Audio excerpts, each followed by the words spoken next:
السلام علیکم ورحمۃ اللہ وبرکاتہ۔ سیدنا کریم صلی اللہ تعالی علیہ وآلہ وسلم۔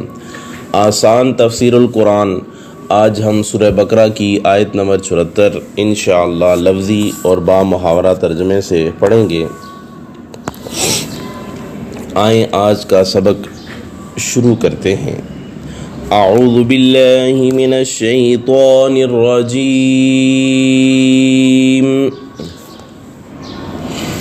بسم اللہ الرحمن الرحیم۔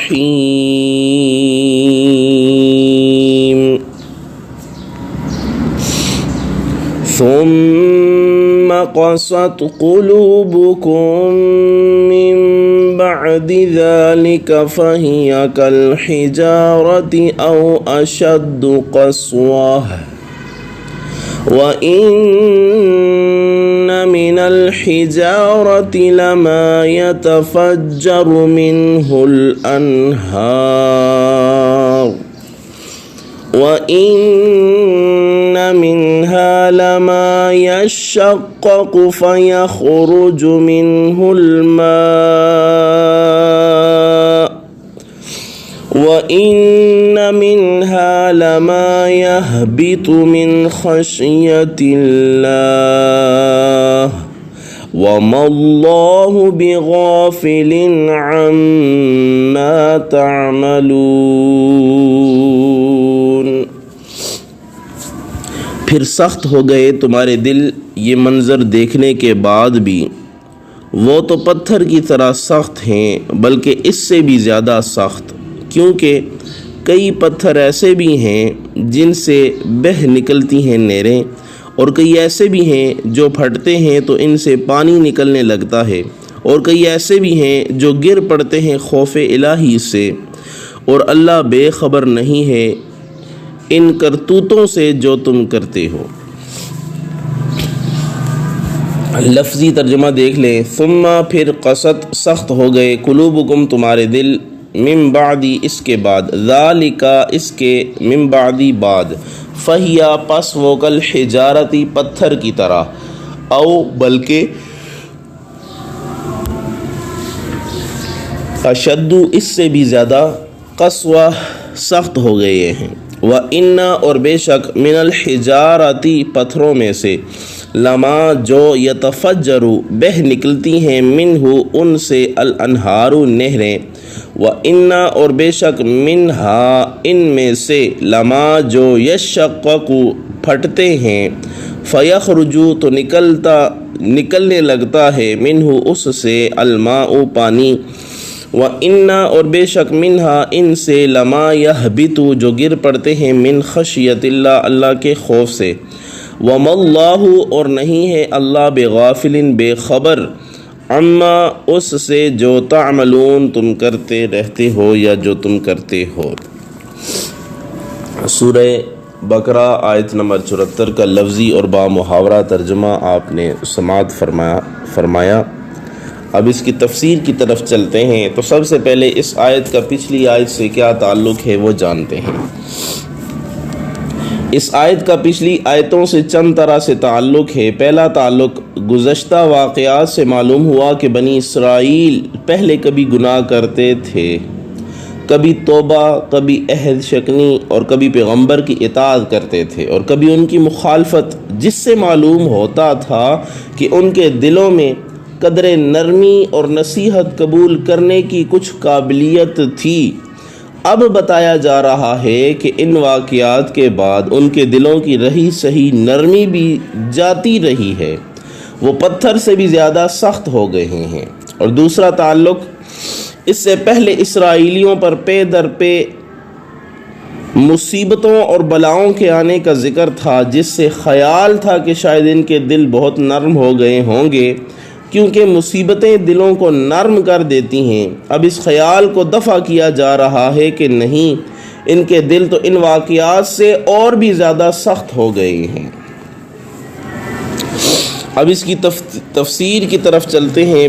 سب سے پہلے تو یہ سماعت فرما لیں کہ 3 چیزوں سے دل میں سختی پیدا ہوتی ہے، زیادہ عیش سے، اور اسی طرح دنیا میں زیادہ مشغولیت سے، کہ یہ چیز ایسی ہے کہ جو آدمی کو اس کے دل کو سخت کر دیتی ہے.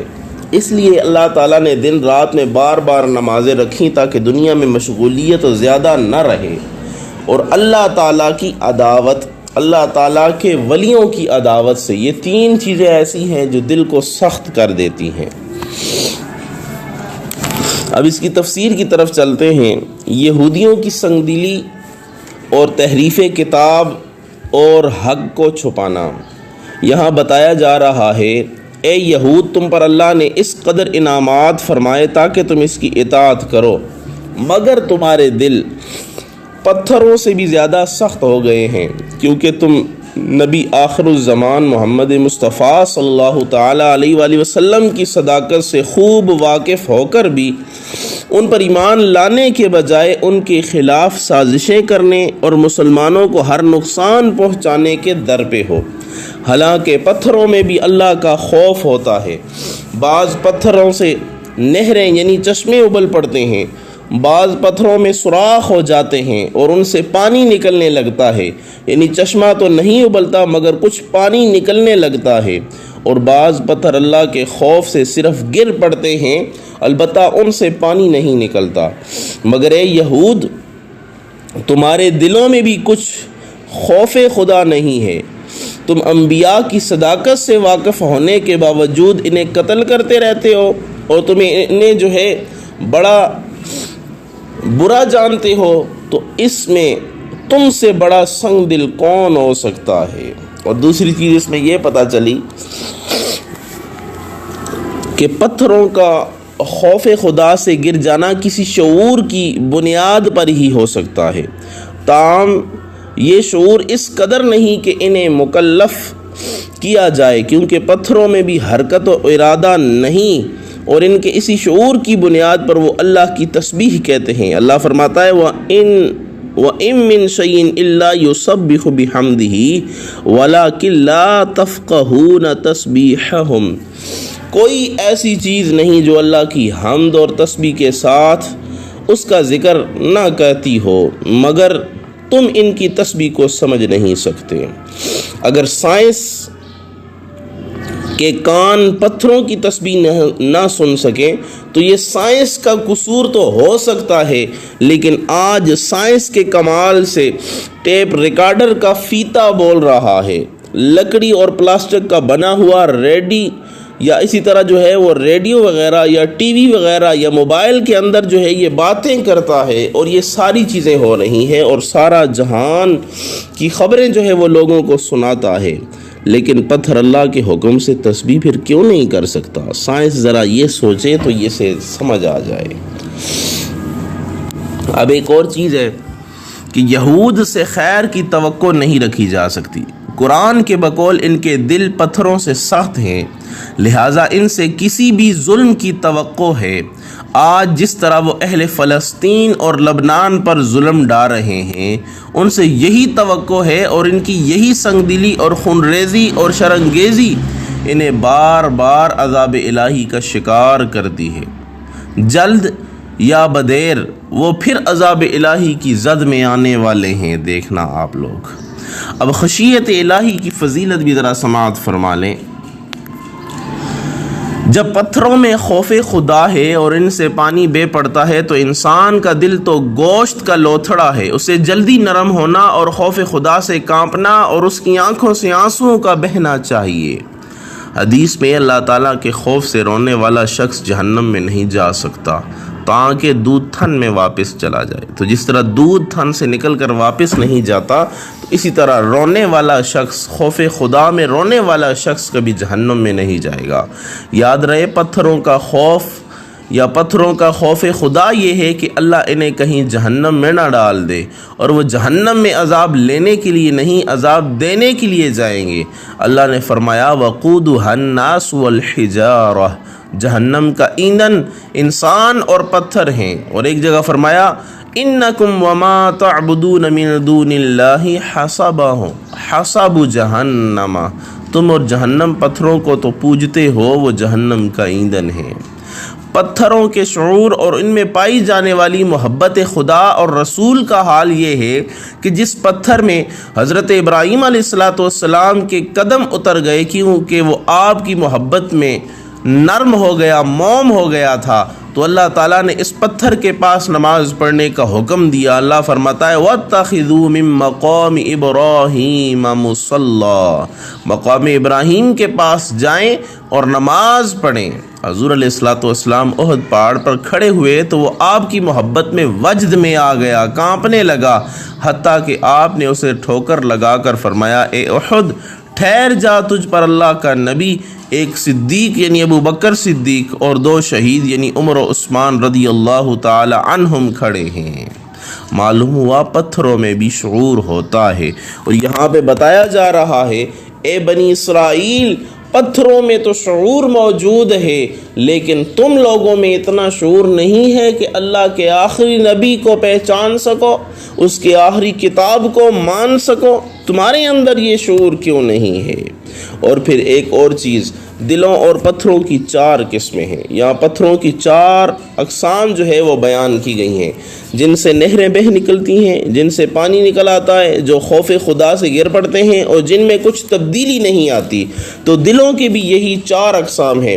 انبیاء کرام علیہ السلام کے دلوں سے ہدایت کے چشمے ابلتے ہیں، معرفت کی نہریں بہتی ہیں، علماء اور اولیاء کے قلوب سے ہدایت کا پانی نکلتا ہے اور خلق خدا کو سیراب کرتا ہے، اور عام مومنین کے قلوب خوف خدا میں گرتے ہیں، البتہ دوسروں کو نفع نہیں دیتے، اور کفار کے دلوں میں کچھ بھی تبدیلی نہیں آتی، ان میں ہدایت کا مادہ ہی نہیں ہوتا ہے۔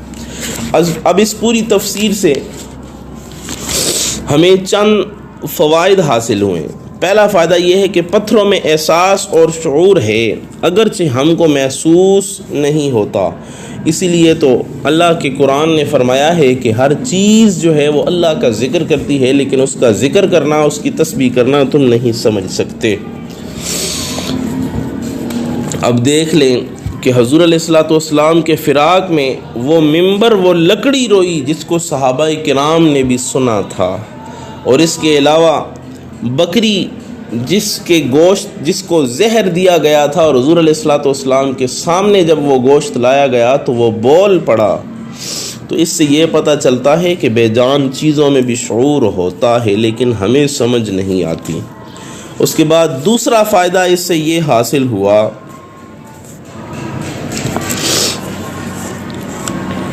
کہ انسانوں کی طرح پتھر اور جانور بھی مختلف درجے رکھتے ہیں۔ اگرچہ ہر مخلوق تسبیح پڑھتی ہے، مگر سبزے کی تسبیح سے عذاب قبر میں کمی ہوتی ہے، نہ کہ پتھر کی تسبیح سے۔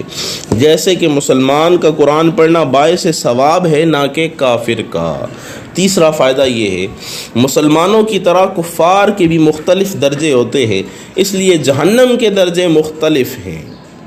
تو جو جتنا بڑا اور سخت کافر ہوگا اس کا سخت درجے میں اسے عذاب دیا جائے گا، جو ہلکا کافر ہوگا اس کو ہلکے درجے میں عذاب دیا جائے گا۔ چوتھا یہ کہ جو شخص اللہ کی اطاعت نہ کرے وہ جانور تو کیا پتھر سے بھی بدتر ہے۔ پانچواں فائدہ ہمیں یہ حاصل ہوا کہ انسانی دل اگر درست رہے تو فرشتوں سے افضل، اور اگر بگڑ جائے تو پتھروں سے بھی بدتر۔